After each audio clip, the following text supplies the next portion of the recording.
From our earliest days, we are immersed in a narrative, a carefully constructed story about love and women that is woven into the fabric of our upbringing. It's a script we never agreed to but one we learn by heart. We are fed fairy tales that culminate in a single, perfect moment. The kiss that breaks the curse, the wedding that signifies the end of all struggle. These stories paint women not as complex human beings, but as archetypes of purity, unwavering nurturers and repositories of a love that is both our reward and our salvation. We are taught, implicitly and explicitly, that if we are good, if we are kind, if we work hard and prove our worth, we will be granted this love. It's presented as a transaction of character, our effort and loyalty in exchange for her eternal devotion. This ideal is reinforced everywhere, in the songs on the radio crooning about forever, in the movies that fade to black after the triumphant romantic climax, and in the well-meaning advice of elders who speak of putting her on a pedestal. Our own hearts, yearning for connection and validation, desperately want to believe this is true. This craving for a singular, soul-deep connection becomes the foundation upon which we build our understanding of relationships. We enter the world of dating armed with this idealism, believing that our sincerity will be met with matching sincerity, that our commitment will be met with unwavering loyalty.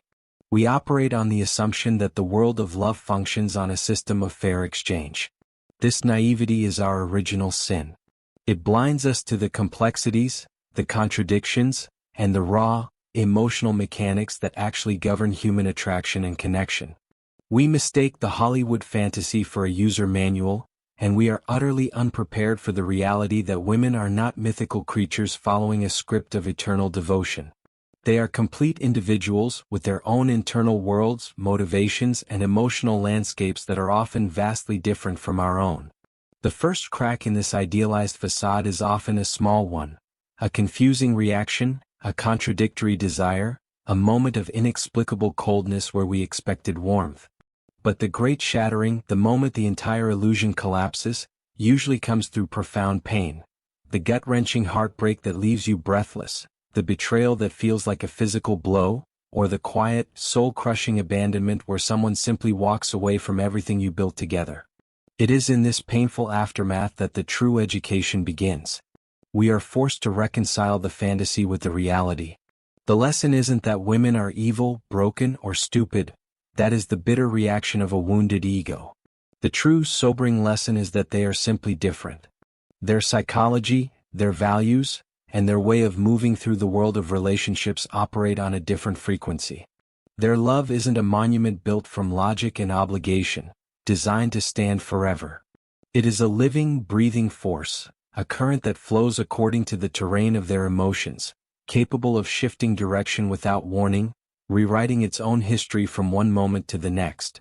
And by the time a man is forced to understand this, the damage is usually already done. He has already invested his entire heart into a blueprint that was fundamentally flawed, and he is left to pick up the pieces of a dream that was never real to begin with. The core of the rude awakening, the truth that cuts deepest because it feels like a fundamental betrayal of a universal law, is the realization that love itself is not a shared language. A man is conditioned to see love as a decision, a conscious and unwavering commitment forged in the fires of choice. It is a covenant, something sacred and permanent. To him, love is the bedrock, the unshakable foundation upon which a life is built. It is a promise to stand by someone not merely because it feels good, but because you have chosen to, through the inevitable hardships and emotional droughts. This is why his love often manifests in action, in providing, in protecting, in solving problems. He believes that consistent effort and steadfast loyalty are the tangible proofs of this deep, structural commitment. He is building a cathedral, stone by stone, expecting it to house a shared forever. For a woman, however, love is not the foundation, it is the weather within the cathedral. It is not a decision but an experience, a vibrant, intoxicating, and ultimately transient state of being. Her love is an emotional current, a powerful sensation that is felt viscerally in the present moment. It is a vibe, an energy, a high. It is authentic and overwhelming when it is present, but it is not designed for permanence in the way a man understands it. Its very nature is fluid, rising and falling with her internal emotional tides. This fundamental dichotomy is the source of the most profound confusion and pain. This is why she can look into your eyes with utter sincerity, her emotions soaring at that precise moment, and whisper, "I will love you forever," and she means it with every fiber of her being in that instant. Her truth is her present feeling, and in that feeling, forever feels not only possible but inevitable. Yet, weeks or months later, she can wake up and, with a chilling and bewildering clarity, say, "I don't feel the same anymore." To the man, this is an incomprehensible contradiction. He sees it as a broken promise, a lie. But to her, it is simply her updated emotional truth. The high has faded. The butterflies have quieted. The daily realities of life, his familiar flaws, and the mundane rhythm of the relationship have seeped in, dampening the intense emotional charge. Once that charge diminishes, her experience of love diminishes with it. Her heart, wired to seek that profound emotional connection, begins to subconsciously search for that feeling again. It is not a malicious plot, it is an instinctual gravitation toward what makes her feel alive and desired. She may try to find it again with you, but if the spark cannot be rekindled, her loyalty, which is tethered to that feeling and not to a promise, will begin to wander. It can land on someone else who, through novelty or mystery, provides that desired emotional charge anew. The man is left standing in the ruins of his cathedral, clutching the blueprint of a permanent commitment, staring at a woman who has simply moved on to find better weather. He learns too late that you cannot build a structure of permanence on a foundation of fleeting emotion. If the nature of her love is the first great shock, the true meaning of her loyalty is the second, and often the one that leaves the most enduring scar.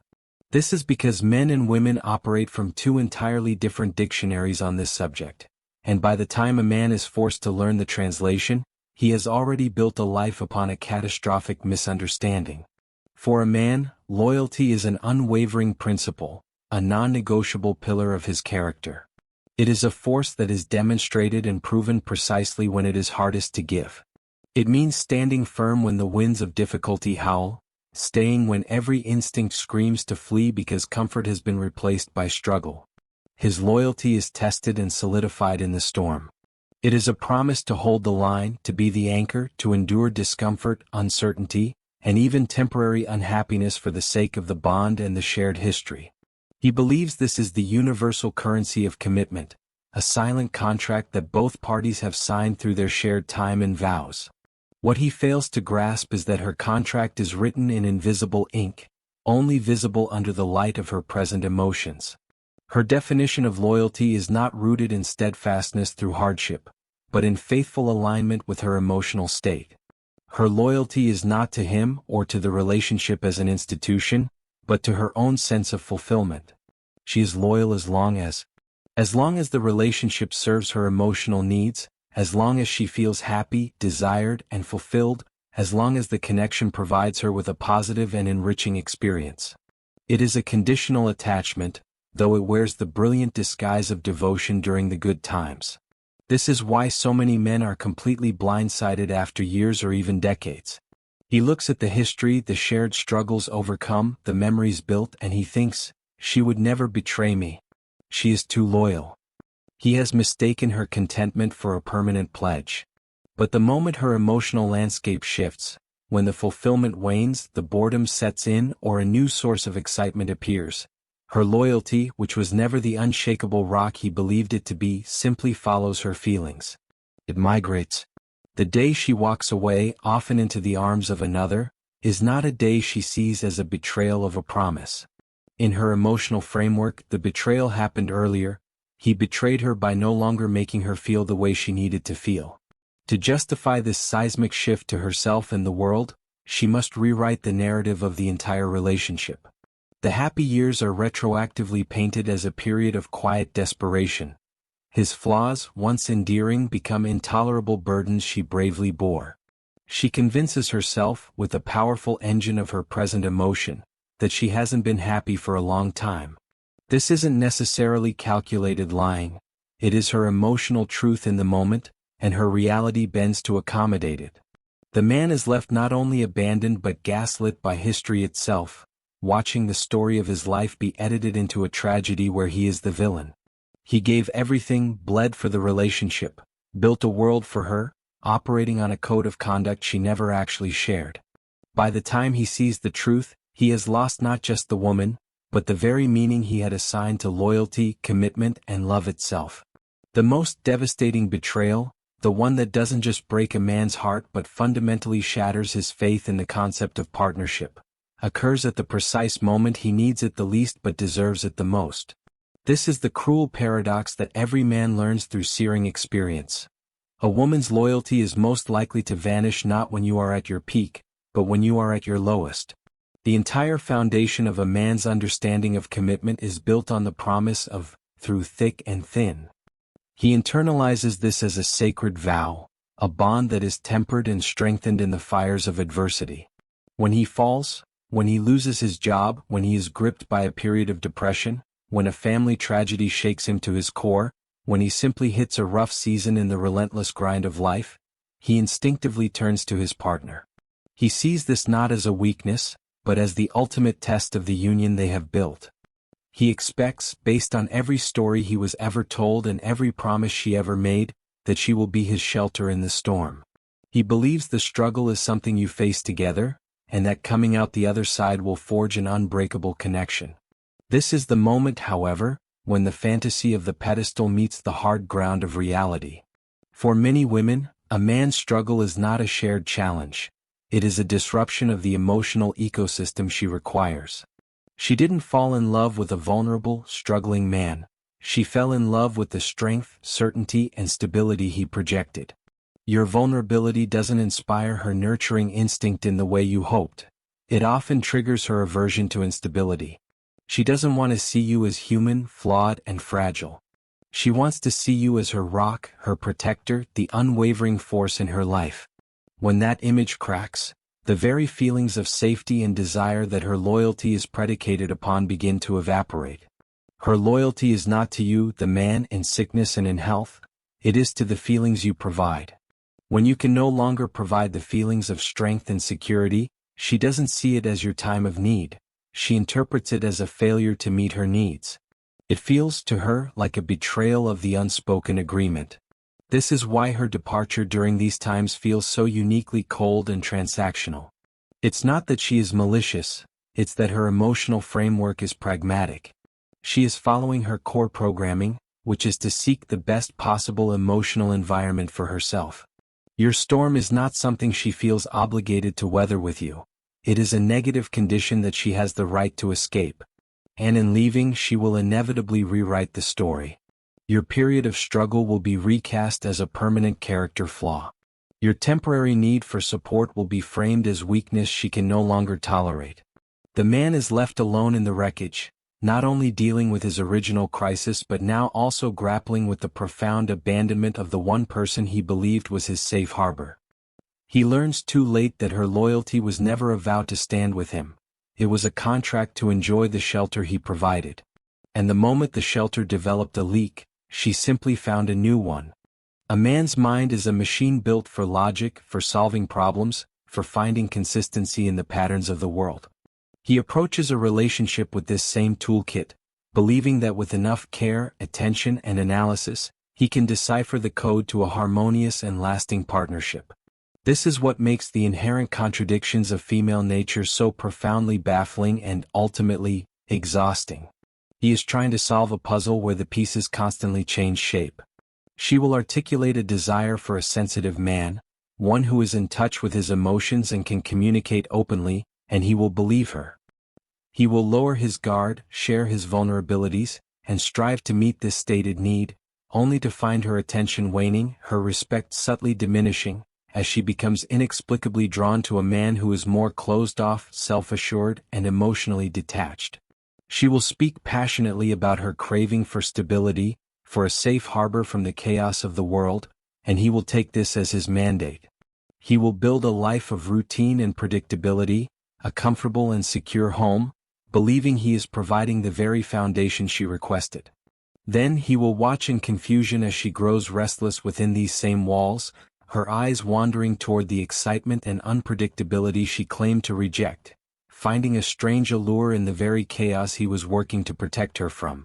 The push and pull of attention is perhaps the most classic and frustrating contradiction. She will beg for more of him, pleading for deeper connection and more quality time, making him feel guilty for his focus on his work or his mission.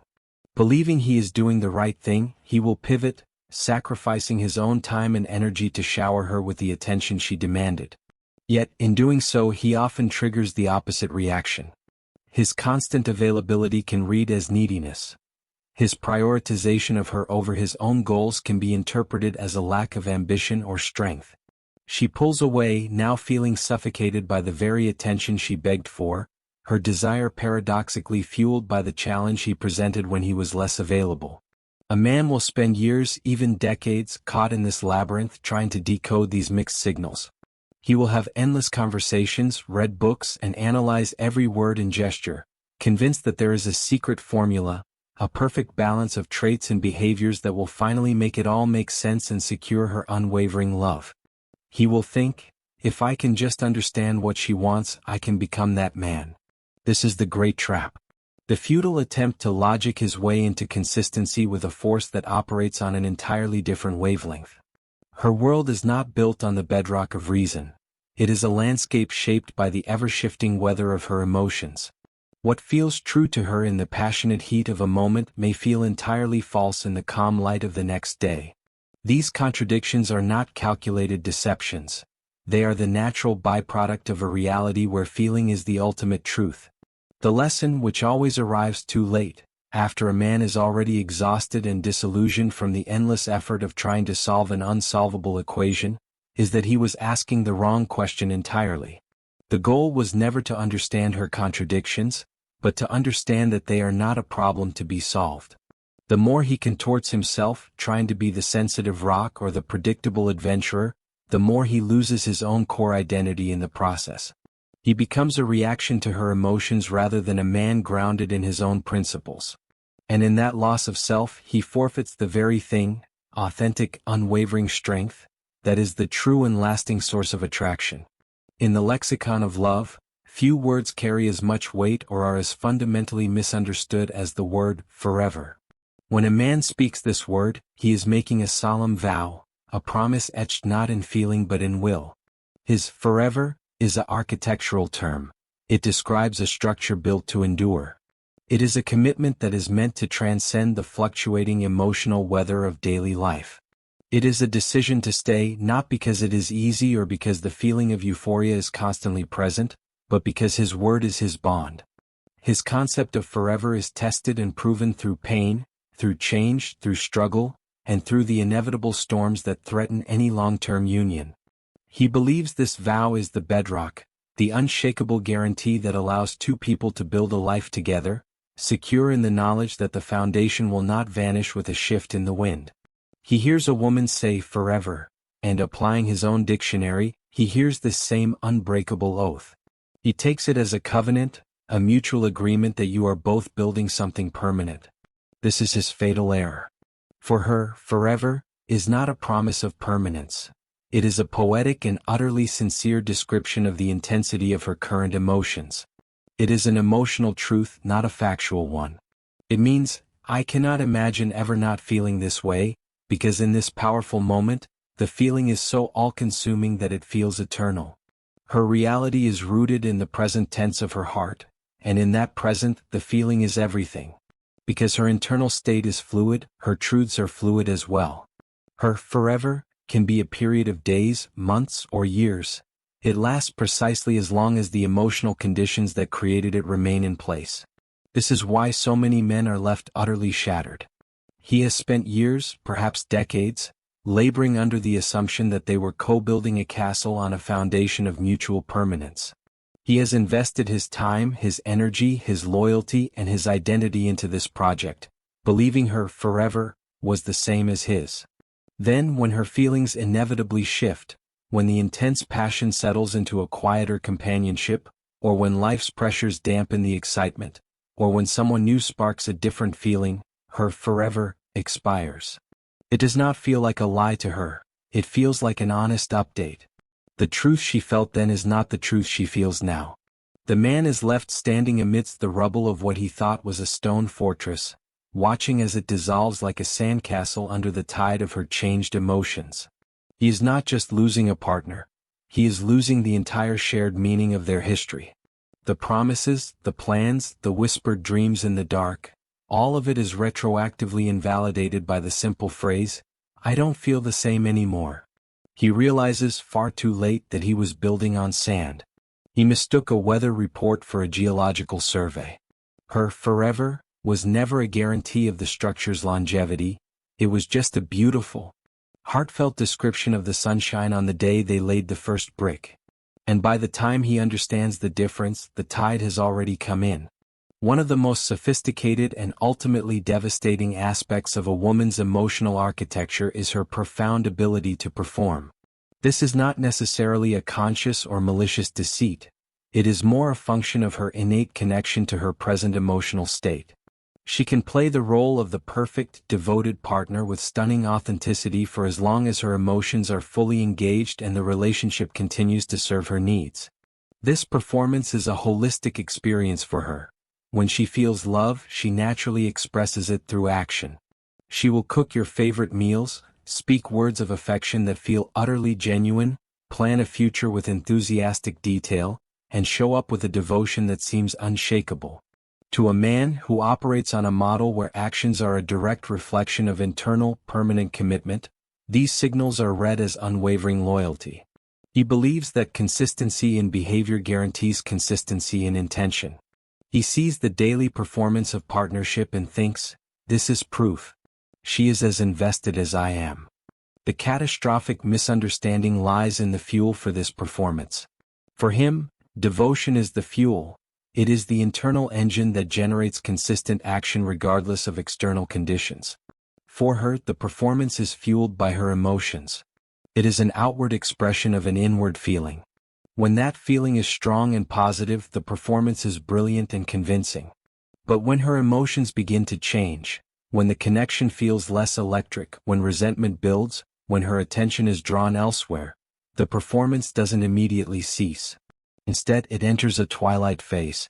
This is the period of emotional withdrawal, a slow and often invisible disengagement where she is still present physically but has already begun to leave psychologically. She may still say, "I love you," out of habit or because in a diminished way she still does. She may still maintain the routines of the relationship, sleeping in the same bed, attending family events, having conversations, but the emotional energy behind these actions has vanished. They are now empty rituals, the echo of a feeling that has already left the room. During this period, she is not just passively detaching. She is often actively securing her exit strategy and, most crucially, rewriting the narrative of the relationship in her mind. To justify her changing feelings and the impending departure she knows is coming, she must reconstruct the past. The happy memories are re-examined and recast as moments of ignorance or quiet suffering. Your flaws are magnified from minor quirks into fundamental incompatibilities. This internal narrative building is essential for her to be able to leave without feeling like the villain in her own story. It allows her to frame the exit not as a betrayal of a promise, but as an act of self-preservation, a necessary step away from a situation that she has now convinced herself was never truly right. This is why the final departure feels so shockingly sudden and cold to the man. From his perspective, everything seemed normal, if perhaps a little quiet, and then she is simply gone. He will often lament that she changed overnight. But the truth is far more brutal. She didn't change overnight. He simply failed to see her leaving in slow motion over the course of months. He was watching the performance, not seeing that the actress had long since lost her connection to the role. The final curtain didn't fall suddenly, it was lowered with agonizing slowness, and he only noticed the darkness when it was already complete. By the time he realizes the performance has ended, she has already memorized the lines for a new play. At the heart of the disconnect between how men and women experience a relationship lies a fundamental difference in core emotional currency. For a man, the pillar upon which his sense of security and value rests is respect. He needs to feel that his judgment, his capabilities, and his role as a provider and protector are acknowledged and valued. A man who feels consistently disrespected in his own home, whose decisions are constantly second-guessed or whose contributions are minimized, will eventually wither inside. Even if love still exists as a lingering emotion, the relationship becomes an unsustainable source of erosion for his very identity. He will eventually walk away to preserve the last fragments of his self-respect, because without it, he cannot function. For a woman, the equivalent lifeblood is not respect, but attention. Specifically, a particular kind of energized, desiring attention that makes her feel seen, admired, and emotionally vibrant. This is not merely about compliments or physical affection, though they are part of it. It is about a constant, subtle current of validation that she is still the captivating, desirable woman you first pursued. Her sense of self-worth and security within the relationship is tethered to this ongoing emotional fuel. The great danger for men is that they fundamentally misunderstand what constitutes adequate fuel. Most men operate under the assumption that stability, consistency, and reliable provision are the ultimate expressions of love and the guarantees of her loyalty. He believes that by being a steady rock, by creating a safe and predictable world for her, he is giving her everything she could possibly need. He is building the house and assuming the emotional electricity will naturally flow within it. But women, by their nature, can grow restless with pure consistency. Predictability, while comfortable, can feel like emotional stagnation. The initial thrill of being pursued, the mystery of the unknown, the charge of feeling deeply desired, these are the voltages that truly power her emotional world.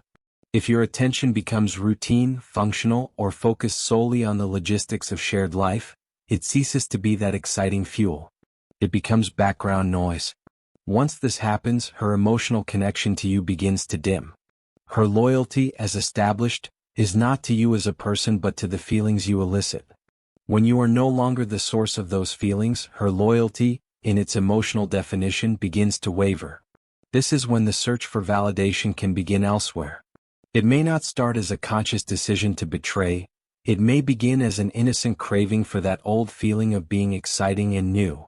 A compliment from a coworker, the engaged attention of a new male friend, the flattering direct message from an old flame. These interactions provide a jolt of the very emotional electricity that has gone dormant at home. They are not necessarily sought out to replace you, but to replenish a depleted internal battery. However, this external sourcing is the most treacherous slope. Her loyalty follows her emotions, and her emotions will naturally follow the source of her strongest sense of desirability. The lesson men learn too late, often only after she has already emotionally departed for someone who provides this charge, is that loyalty without continuous, dynamic attention is a fantasy. You cannot assume that the foundation of a shared life and history is enough. Her need to feel desired is not a phase, it is a constant, core requirement. His provision of safety is the house, but her need for passionate attention is the electricity that lights it up. And if the lights go out for long enough, she will eventually, inevitably, go looking for a place that feels alive. From the very first interaction to the final, fading echo of the relationship, a man is being tested. This is not a conscious, malicious series of traps set by a woman, but rather an innate, almost instinctual process of assessment. It is a continuous, quiet audit of his strength, his resolve, and most importantly, his ability to remain unshakably anchored in his own sense of self, what is often called his frame. In the beginning, these tests are subtle, almost imperceptible. They are teasing comments meant to gauge his reaction, small challenges to his opinions, or gentle pushes against his stated boundaries to see if they are firm or flexible. A man eager to please and conditioned to be agreeable often laughs these off. He tolerates minor disrespect or acquiesces to small demands against his better judgment, believing this is the price of admission for harmony and connection. He mistakes her testing for playful banter and his own compliance for being a good guy. He fails to understand that every time he bends, every time he fails to hold his ground politely but firmly, he loses a fraction of her respect and, with it, a fraction of her attraction. The tests never stop, they only evolve and escalate. The more he yields, the more she subconsciously pushes, needing to find the limit of his strength, the solid edge of his character. If he continues to bend, the dynamic slowly shifts. The playful teasing can become sharper criticism. The small challenges become larger demands. The man who once held his own opinions gradually finds himself apologizing for them, constantly justifying his actions, and molding his behavior to avoid provoking her displeasure. He becomes a satellite orbiting her emotional sun, calibrating his mood, his time, and his identity to maintain a fragile peace. He wakes up one day in a relationship where he no longer recognizes himself, walking on eggshells in his own home, having traded his backbone for the illusion of comfort. He believes he is being a devoted partner by avoiding conflict, but what he has actually become is a follower. And here lies the brutal, unspoken truth that women operate on: they cannot sustain love without respect. Desire is inextricably linked to admiration for a man's strength of character. When she looks at him and sees someone who has abandoned his own principles, who consistently prioritizes her emotional comfort over his own dignity, who seeks permission rather than leading with confidence, the foundation of her attraction crumbles. She may stay for a time out of habit, comfort, or convenience, but the emotional connection is severed. Her loyalty, which is contingent on feeling inspired and protected, withers. She doesn't leave the man she cannot control, she leaves the man she cannot respect. The man only comprehends this sequence in reverse after the fact. In the ruins of the relationship, he replays every argument he sidestepped, every boundary he softened, every principle he compromised, and he sees the slow-motion catastrophe of his own making. He realizes that the harmony he worked so hard to preserve was actually the quiet sound of his own diminishing returns. He confused her momentary satisfaction with lasting respect. The lesson that arrives too late is that a woman's tests are not obstacles to be avoided. They are the very terrain on which the relationship is built. Passing them isn't about winning conflicts. It's about demonstrating an unassailable core self. Holding your frame isn't about being stubborn or domineering. It is about being so secure in who you are that her emotional winds cannot sway you. She doesn't test him because she wants him to fail. She tests him because she desperately needs him to prove he is strong enough to hold her world, and his own, together. And the man who fails enough tests simply disappears from her emotional landscape, becoming a ghost long before he ever actually leaves. The culmination of every hard lesson, the truth that eventually settles in after the dust of heartbreak has begun to clear, is the realization that the entire framework you were given was backwards. You were taught to seek your validation, your purpose, and your completion in the love of a woman. You were told that finding her was the ultimate goal, the finish line after which a meaningful life would begin. This is the grand illusion that costs men their peace, their energy, and years of their lives. The brutal, liberating truth that arrives too late is that a woman was never meant to be the center of your universe. She cannot be. The moment you place her there, you make your world dependent on a force that is, by its very nature, fluid, conditional, and temporary. Your mission, the unique purpose that drives you, the craft you master, the vision you strive to build, that is your true center. Your self-respect, the non-negotiable standards you hold for how you are treated, the integrity of your word, the commitment to your own well-being, that is your foundation. Your inner peace, the quiet confidence that comes from knowing who you are and what you stand for regardless of external validation, that is your most precious possession. These are the elements that form your world. A woman can be a wonderful addition to that world. She can enhance it, bring it color and joy, and complement your strength with her own energy. But she can never be the foundation upon which it is built. The men who intuitively understand this early on move through life with a different gravity. They possess a strength and clarity that is magnetic. They are not easily shaken because their value is not sourced from another person's emotions. They love, but they do not lose themselves in love. They give, but they do not sacrifice their core. The men who learn this late, and most do, must learn it through sheer attrition of the spirit. They spend years in a cycle of building their identity around a relationship, only to have it collapse, leaving them broken, confused, and questioning their own worth. They give everything to partners who cannot reciprocate that depth of permanent commitment, mistaking performance for devotion and conditions for covenants. This painful process of crumbling is not a failure, though it feels like one. It is the necessary demolition of a faulty structure. It is the only way to clear the ground for something solid and real to be built in its place. The pain is the tuition fee for the most important education a man will ever receive. And once you finally rise from that rubble, once you internalize that her love is fleeting but your purpose is permanent, a fundamental shift occurs. No woman can ever break you again because you are no longer building on her foundation. You are the foundation. Your value is no longer tied to her presence or approval. This understanding is the ultimate liberation. It is the end of chasing, of proving, of desperately trying to decode the unsolvable. It is the beginning of true mastery, not over women but over yourself. You realize you were never here to change her, to earn her love, or to win her loyalty. You were here to master your own energy, to pursue your own purpose, and to hold unwavering respect for the man you see in the mirror. And when you do that, you will never learn these lessons too late again. You will already be living the answer.